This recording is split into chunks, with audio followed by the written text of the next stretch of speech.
Hello guys, कैसे हो आप लोग। आशा करती हूँ आप अच्छे होंगे, स्वस्थ होंगे और अपनी तैयारी में लगे हुए होंगे और डेली एक प्रैक्टिस सेट लगाते होंगे जिससे आपका पेपर अच्छा होगा। देखिए, आपको डेली एक प्रैक्टिस सेट लगाना है, बस इतना मेरा कहा मान लीजिए। और जो मैं आपको ये क्वेश्चन करा रही हूँ हिंदी साहित्य से संबंधित, ये 15 क्वेश्चन आपको यहीं से मिल जाएंगे। जो मैं ये क्लास ले रही हूँ, आपकी जो क्वेश्चन करा रही हूँ, देखते रहिए। सभी क्वेश्चन जो आप मिलाकर देख लेना, जो आपने प्रीवियस क्वेश्चन है उनसे इन्हीं में से आए हुए हैं। देखिए, मैं आपको आज छायावाद से संबंधित क्वेश्चन कराऊंगी, देख लीजिए। देखिए, छायावाद को स्थूल के प्रति सूक्ष्म का विद्रोह किस आलोचक ने कहा है। छायावाद को स्थूल के प्रति सूक्ष्म का विद्रोह किस आलोचक ने कहा है। तो इसका आंसर होगा डॉक्टर नगेंद्र ने कहा है। किसने कहा है? डॉक्टर नगेंद्र ने कहा है। तो इसका आंसर होगा सी। अगला क्वेश्चन देख लीजिए आप लोग। देखिए, छायावाद तत्वतः प्रकृति के बीच जीवन का उद्गीत है। रिक्त स्थान उसका मूल दर्शन सर्वात्मवाद है। यह परिभाषा किसकी है? छायावाद तत्वतः प्रकृति के बीच जीवन का उद्गीत है। रिक्त स्थान उसका मूल दर्शन सर्वात्मवाद है। यह परिभाषा महादेवी वर्मा की है। अगला क्वेश्चन देख लीजिए आप लोग। देखिए, परमात्मा की छाया आत्मा में और आत्मा की छाया परमात्मा में पड़ने लगती है, यही छायावाद है। यह परिभाषा किस आलोचक की है?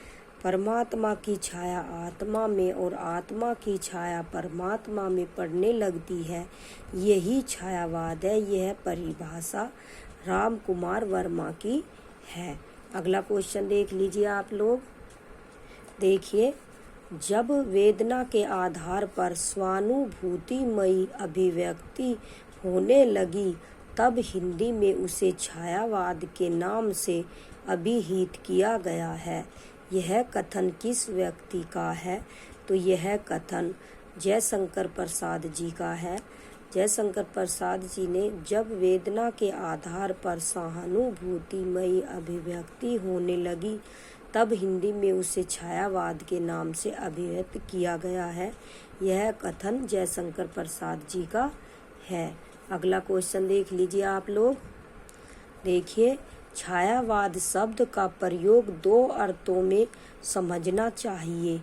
एक तो रहस्यवाद के अर्थ में और दूसरा काव्य शैली या पद्धति विशेष के व्यापक अर्थ में। यह कथन किस आलोचक का है? तो यह कथन आचार्य रामचंद्र शुक्ल जी का है। इसका आंसर होगा बी। एक बार और देख लीजिए। छायावाद शब्द का प्रयोग दो अर्थों में समझना चाहिए। एक तो रहस्यवाद के अर्थ में, दूसरा काव्य शैली या पद्धति विशेष के व्यापक अर्थ में। तो ये कथन किसका है? आचार्य रामचंद्र शुक्ल जी का है। अगला क्वेश्चन देख लीजिए आप लोग। देखिए, इनमें से कौन सी विशेषता छायावादी काव्य में नहीं है? तो छायावादी काव्य में रहस्यवादी भावना है, स्थूलता के स्थान पर सूक्ष्मता है, अभिव्यंजना पद्धति में नवीनता है। पहले 15 मार्च 2024 में प्रयोगवादी से संबंधित विशेषताएं आई थी। हो सकता है अब की बार छायावादी की विशेषता आ जाए। तो इसका ये इम्पोर्टेंट समझ लेना, इसे 2 बार क्वेश्चन को पढ़ लेना। तो इसका आंसर होगा शोषण का विरोध। शोषण का विरोध। अगला क्वेश्चन देख लीजिए आप लोग। देखिए, विधुर उर के मृदु भाव से तुम्हारा कर नित नव श्रृंगार, पूजता हूँ मैं तुम्हें कुमारी मूंद दोहरे दृग द्वार। ये पंक्ति किस छायावादी कवि की है? तो विधुर उर के मृदु भाव से तुम्हारा कर नित नव श्रृंगार, पूजता हूँ मैं तुम्हें कुमारी मूंद दुहरे दीर्घ द्वारा। तो इसका आंसर होगा सुभद्रा कुमारी पंत। सुभद्रा कुमारी पंत, तो इसका आंसर होगा पंत जी, ए आंसर होगा। और जिसमें वीर की भावना आए तो वो अधिकतर लाइनें उसी पंत जी की होती हैं। अगला क्वेश्चन देख लीजिए आप लोग। देखिए, धिक जीवन जो पाता ही आया है विरोध, धिक साधन जिसके लिए सदा ही किया शोध, उक्त पंक्तियाँ किस कवि की है? तो ये पंक्तियाँ सूर्यकांत त्रिपाठी निराला की हैं। एक बार और देख लीजिए। धिक जीवन जो पाता ही आया है विरोध, धिक साधन जिसके लिए सदा ही किया शोध। तो ये है पंक्ति सूर्यकांत त्रिपाठी जी की, सूर्यकांत त्रिपाठी निराला की है। अगला क्वेश्चन देख लीजिए आप लोग। देखिए, नारी तुम केवल श्रद्धा हो, पंक्ति किस छायावाद कवि की है? नारी तुम केवल श्रद्धा हो, पंक्ति प्रसाद जयशंकर प्रसाद जी की छायावादी कवि की है। तो इसका आंसर होगा बी। अगला क्वेश्चन देख लीजिए आप लोग। देखिए, छायावादी की समय सीमा क्या मानी गई है? तो छायावादी की समय सीमा 1918 से 1936 मानी गई है। अगला क्वेश्चन देख लीजिए आप लोग। देखिए, इन कविताओं में से छायावाद का प्रारंभ किस कविता से मानना समीचीन है? तो इन कविताओं में से छायावाद का प्रारंभ जूही की कली कविता से मानना समीचीन है। तो इसका आंसर होगा क्या? बी, जूही की कली। देखिए, जयशंकर प्रसाद की अंतिम कीर्ति इनमें से कौन सी है? जयशंकर प्रसाद जी की अंतिम कीर्ति कामायनी है। तो कौन सी है? जयशंकर प्रसाद की अंतिम कीर्ति कामायनी है। अगला क्वेश्चन देख लीजिए आप लोग। देखिए, कामायनी में कुल कितने सर्ग है? कामायनी में कुल 15 सर्ग है। कितने सर्ग है? 15 सर्ग है। अगला क्वेश्चन देख लीजिए आप लोग। देखिए, कामायनी का प्रकाशन कब हुआ था? तो कामायनी का प्रकाशन 1935 में हुआ था। अगला क्वेश्चन देख लीजिए आप लोग। देखिए, सुंगनी साहू घराने में किस छायावादी कवि का जन्म हुआ था? तो प्रसाद जी का जन्म हुआ था। अगला क्वेश्चन देख लीजिए आप लोग। देखिए, प्रसाद के उस काव्य का ग्रंथ का नाम बताइए जिसकी रचना पहले ब्रज भाषा में की गई थी किंतु बाद में उसे खड़ी बोली में रूपांतरित कर दिया गया है। तो इसका आंसर होगा प्रेम पथिक। क्या होगा? प्रेम पथिक। अगला क्वेश्चन देख लीजिए आप लोग। देखिए, प्रसाद द्वारा रचित विरह काव्य कौन सा है? प्रसाद द्वारा रचित विरह काव्य कौन सा है?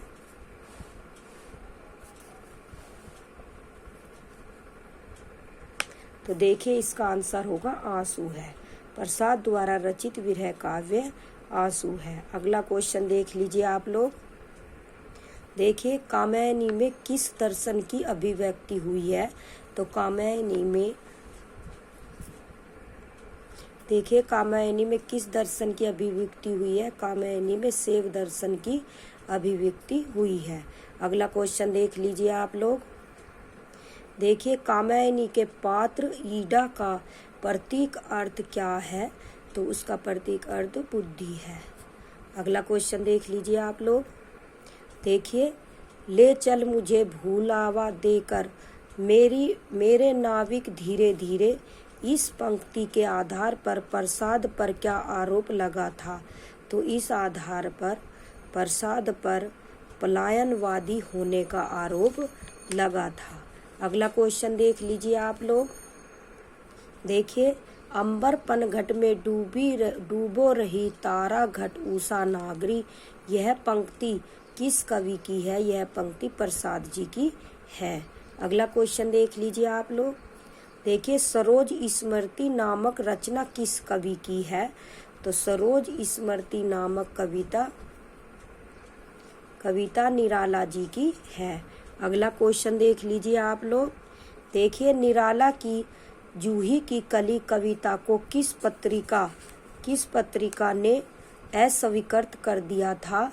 तो जूही की कली कविता को सरस्वती पत्रिका ने अस्वीकृत कर दिया था। तो इसका आंसर होगा ए। अगला क्वेश्चन देख लीजिए आप लोग। देखिए, तोड़ती पत्थर कविता का मूल स्वर क्या है? तोड़ती पत्थर कविता का मूल स्वर प्रगतिवादी है। तो इसका आंसर होगा बी। अगला क्वेश्चन देख लीजिए आप लोग। देखिए, महाप्राण किस छायावाद कवि के नाम से पहले जुड़ता रहा है? तो इसका आंसर होगा निराला। अगला क्वेश्चन देख लीजिए आप लोग। देखिए, प्रकृति का सुकुमार कवि किसे कहा जाता है? प्रकृति का सुकुमार कवि पंत जी को कहा जाता है। तो इसका आंसर होगा ए। अगला क्वेश्चन देख लीजिए आप लोग। देखिए, कविता करने की प्रेरणा मुझे सबसे पहले प्रकृति निरीक्षण से मिली, जिसका श्रेय मेरी जन्मभूमि कर्मांचल प्रदेश को है। यह कथन किस कवि का है? तो यह कथन सुमित्रा नंदन पंत जी का है। अगला क्वेश्चन देख लीजिए आप लोग। देखिए, किस कवि के काव्य का कर्मिक विकास छायावाद, प्रगतिवाद एवं नव मानवतावाद के रूप में हुआ है? तो उसका आंसर होगा सुमित्रा नंदन पंत जी। अगला क्वेश्चन देख लीजिए आप लोग। देखिए, हिंदी में मधु काव्य की रचना का श्रेय किसे दिया जाता है? तो हिंदी में मधु काव्य की रचना का श्रेय बच्चन जी को दिया जाता है। अगला क्वेश्चन देख लीजिए आप लोग। देखिए, मधु कलश के रचनाकार का नाम बताइए। तो मधु कलश के रचनाकार का नाम हरिवंश राय बच्चन जी हैं, जो अमिताभ बच्चन जी के पिताजी हैं। अगला क्वेश्चन देख लीजिए आप। देखिए, बजी न फेरी और नमाजी भूल गया अल्लाह ताला, यह पंक्ति किस कवि की रचना से है? तो ये बच्चन लेखक है और मधुशाला से है। तो इसका आंसर होगा सी। देखिए, कौन सा छायावादी कवि आकाशवाणी में सेवारत था?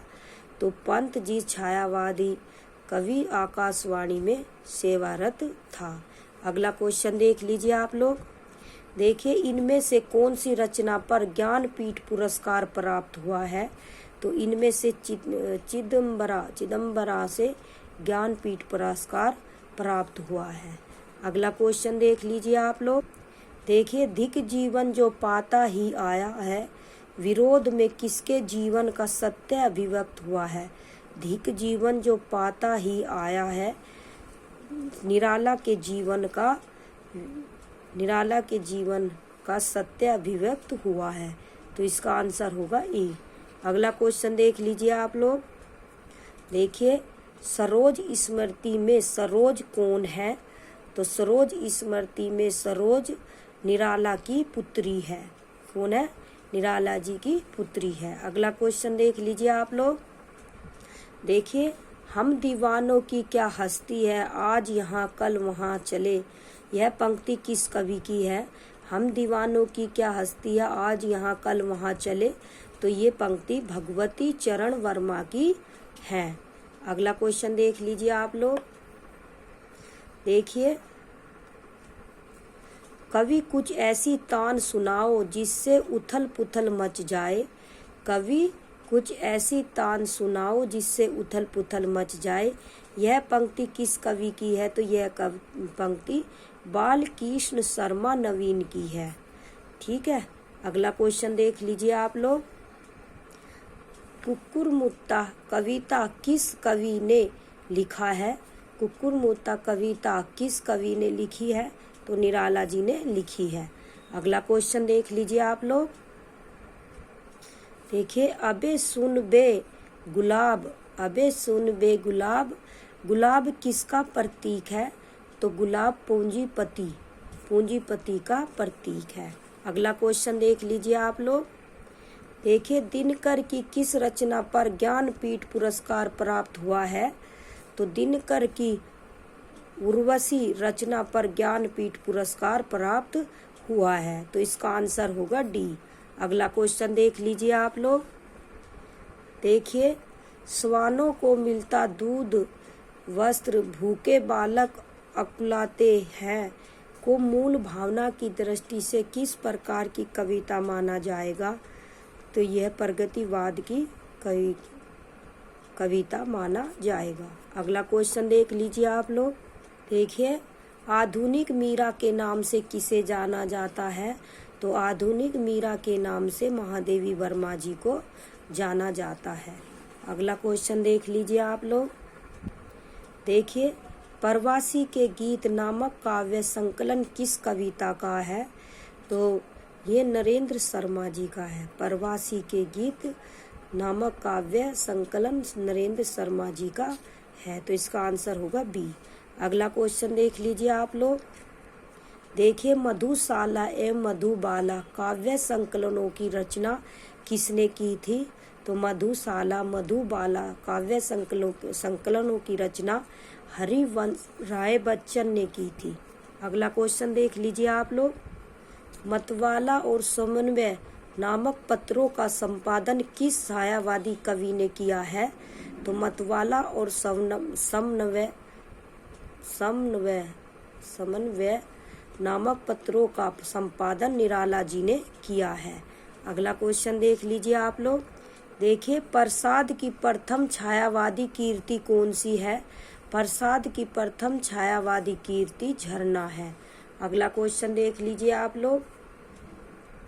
देखिए, इनमें से कौन सी रचना निराला की नहीं है? तो इनमें परिमल, गीतिका और तुलसीदास ये निराला जी की रचना है, और सोकोज छ्वास ये इनकी नहीं है, तो इसका आंसर होगा सोकोज छ्वास। अगला क्वेश्चन देख लीजिए आप लोग। देखिए, जूही की कली नामक कविता का प्रकाशन वर्ष क्या है? तो जूही की कली का प्रकाशन वर्ष 1916 है।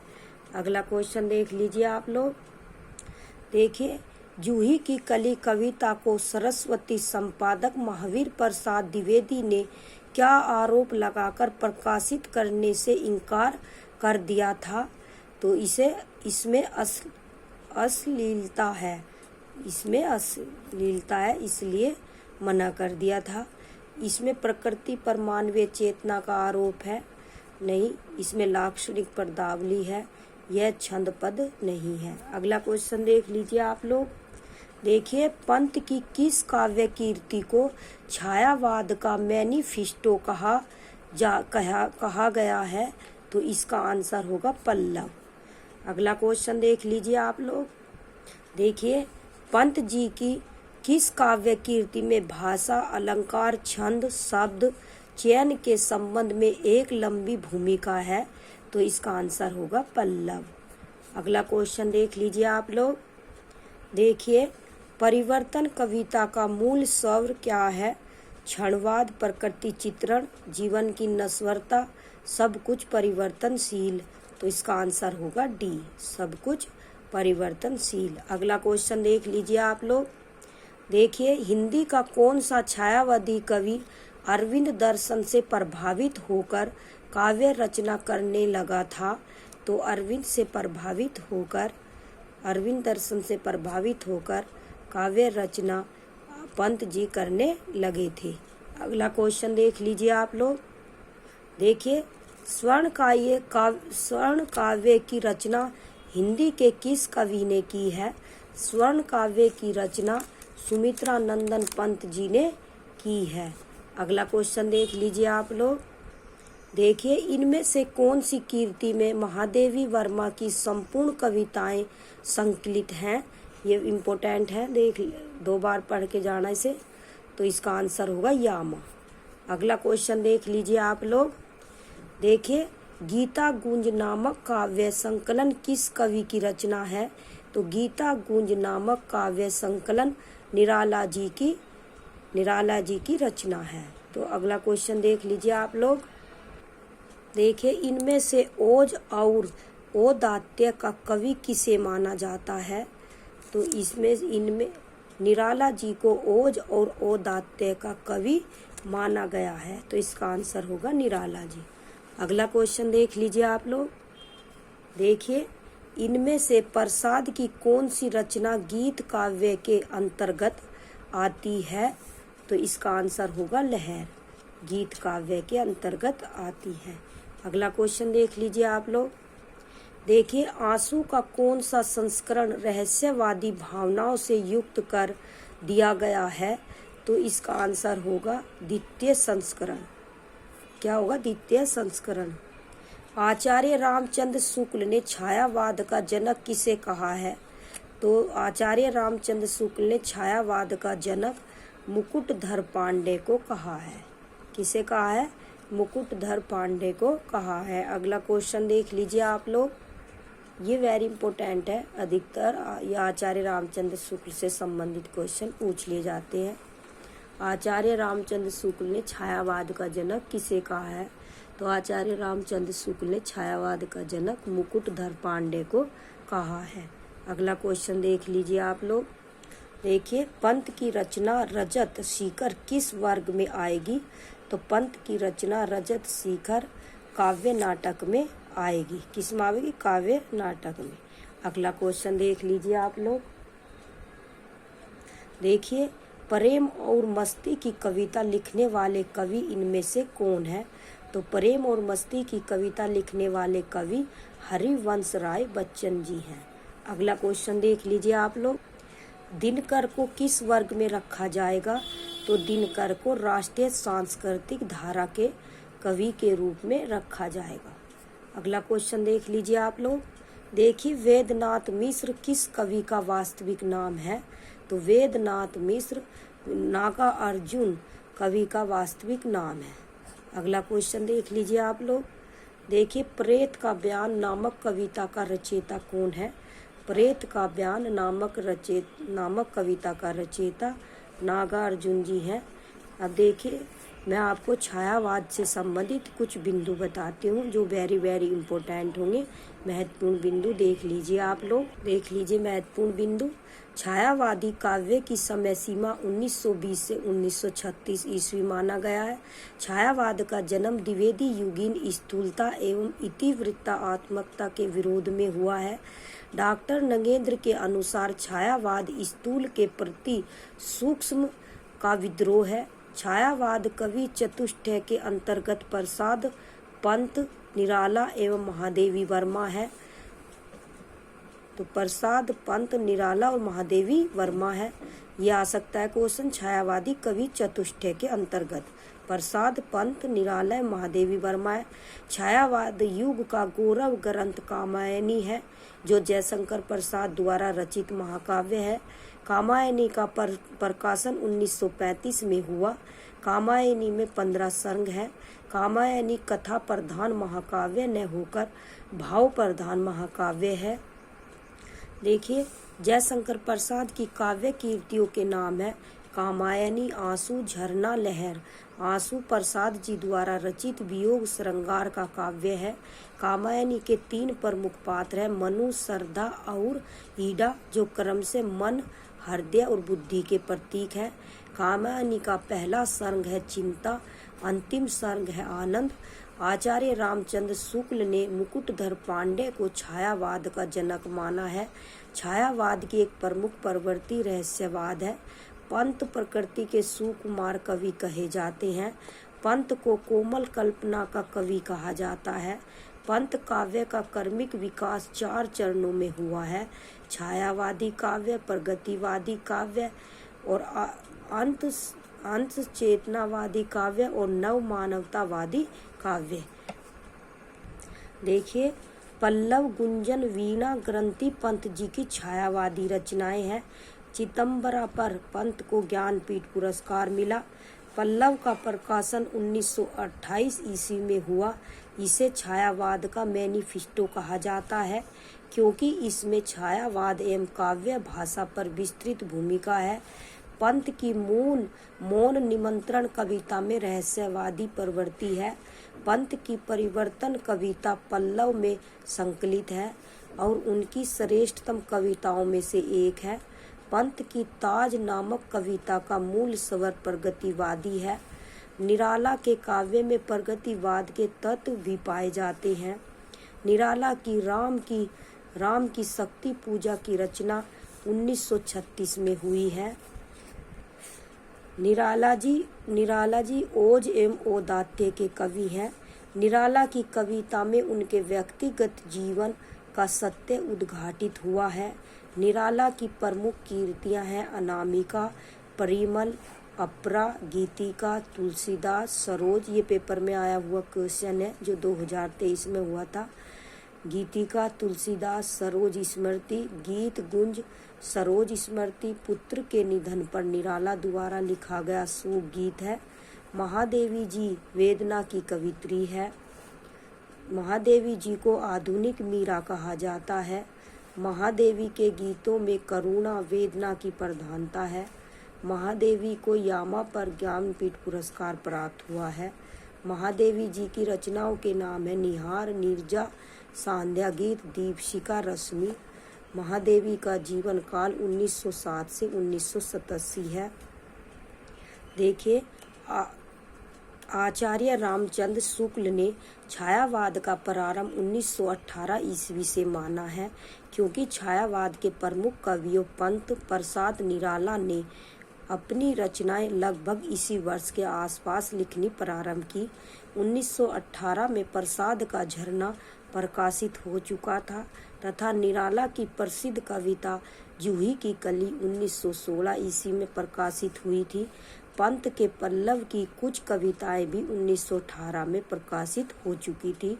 प्रसाद की कामायनी 1935 में प्रकाशित हुई। प्रगतिशील लेखक संघ की स्थापना 1936 में हुई। इन दोनों बातों को ध्यान में रखकर छायावादी की अंतिम सीमा 1936 मानना समाचीन है। देखिए, छायावादी काव्य का जन्म द्विवेदी युगीन काव्य की प्रतिक्रिया स्वरूप हुआ है, क्योंकि द्विवेदी युगीन कविता विषयनिष्ठ, वर्णन प्रधान और स्थूल थी, जबकि छायावादी कविता व्यक्तिनिष्ठ, कल्पना प्रधान एवं सूक्ष्म है। प्रारंभ में छायावाद का प्रयोग व्यंग्य रूप में उन कविताओं के लिए किया गया जो अस्पष्ट थी, जिनकी छाया कहीं और पड़ती थी, किंतु कालांतर में यह नाम उन कविताओं के लिए रूढ़ हो गया जिनमें मानव और प्रकृति के सूक्ष्म सौंदर्य में आध्यात्मिक छाया का भान होता था और वेदना की रहस्यमयी अनुभूति की लाक्षणिक एवं प्रतीकात्मक शैली में अभिव्यंजना की जाती थी। अब देखिए, छायावाद की प्रमुख परिभाषाएं देख लीजिए आप लोग। देखिए, छायावाद का प्रयोग दो अर्थों में समझना चाहिए। एक तो रहस्यवाद के अर्थ में, जहाँ उसका संबंध काव्य वस्तु से होता है, अर्थात जहाँ कवि उस अंततः और अज्ञात प्रियतम को आलंबन बनाकर अत्यंत चित्रमयी भाषा में प्रेम की अनेक प्रकार से व्यंजना करता है। छायावाद शब्द का दूसरा प्रयोग काव्य शैली या पद्धति विशेष के व्यापक अर्थ में है। जयशंकर प्रसाद जब वेदना के आधार पर स्वानुभूतिमयी अभिव्यक्ति होने लगी, तब हिंदी में उसे छायावाद के नाम से अभिहित किया गया। ध्वन्यात्मकता, लाक्षणिकता, सौंदर्य में प्रतीक विधान तथा उपचार वक्रता के साथ सहानुभूति की विवृत्ति छायावाद की विशेषताएं हैं। छायावाद के प्रमुख कवि, छायावादी कवि चतुष्टय में प्रसाद, परंतु निराला एवं महादेवी वर्मा की गणना होती है। आचार्य रामचंद्र शुक्ल ने मुकुटधर पांडे को छायावाद का जनक माना है। छायावाद कवियों एवं उनकी रचनाओं का विवरण ये देखिए, आपका पेपर में आया हुआ क्वेश्चन है, इसे डिटेल से देख लीजिए आप। छायावादी रचनाएं, तो ये अनामिका कब हुई थी इसकी रचना? तो 1923 में, परिमल की 1930 में, गीतिका की 1936 में, तुलसीदास की 1938 में। अन्य रचनाएं कुकुरमुत्ता की बेला और नए पत्ते, अर्चना, सरोज स्मृति, आराधना, गीत गुंज, अपरा। तो ये किसकी है? सूर्यकांत त्रिपाठी निराला जी की। देखिए, इसकी विशेषता देख लिए आप एक बार। देखिए, मतवाला और समन्वय नामक पत्रों का संपादन किया। राम की शक्ति पूजा नामक लंबी कविता अनामिका में संकलित है, जो अत्यंत ओजपूर्ण एवं प्रभावशाली रचना है। तुलसीदास में तुलसी के माध्यम से भारतीय जीवन मूल्यों की प्रतिष्ठा की गई है। निराला की कविताओं में उनके व्यक्तिगत जीवन का सत्य भी अभिव्यक्त हुआ है। निराला की भाषा संस्कृत निष्ठ समास बहुल किंतु गयाता से युक्त भाषा है।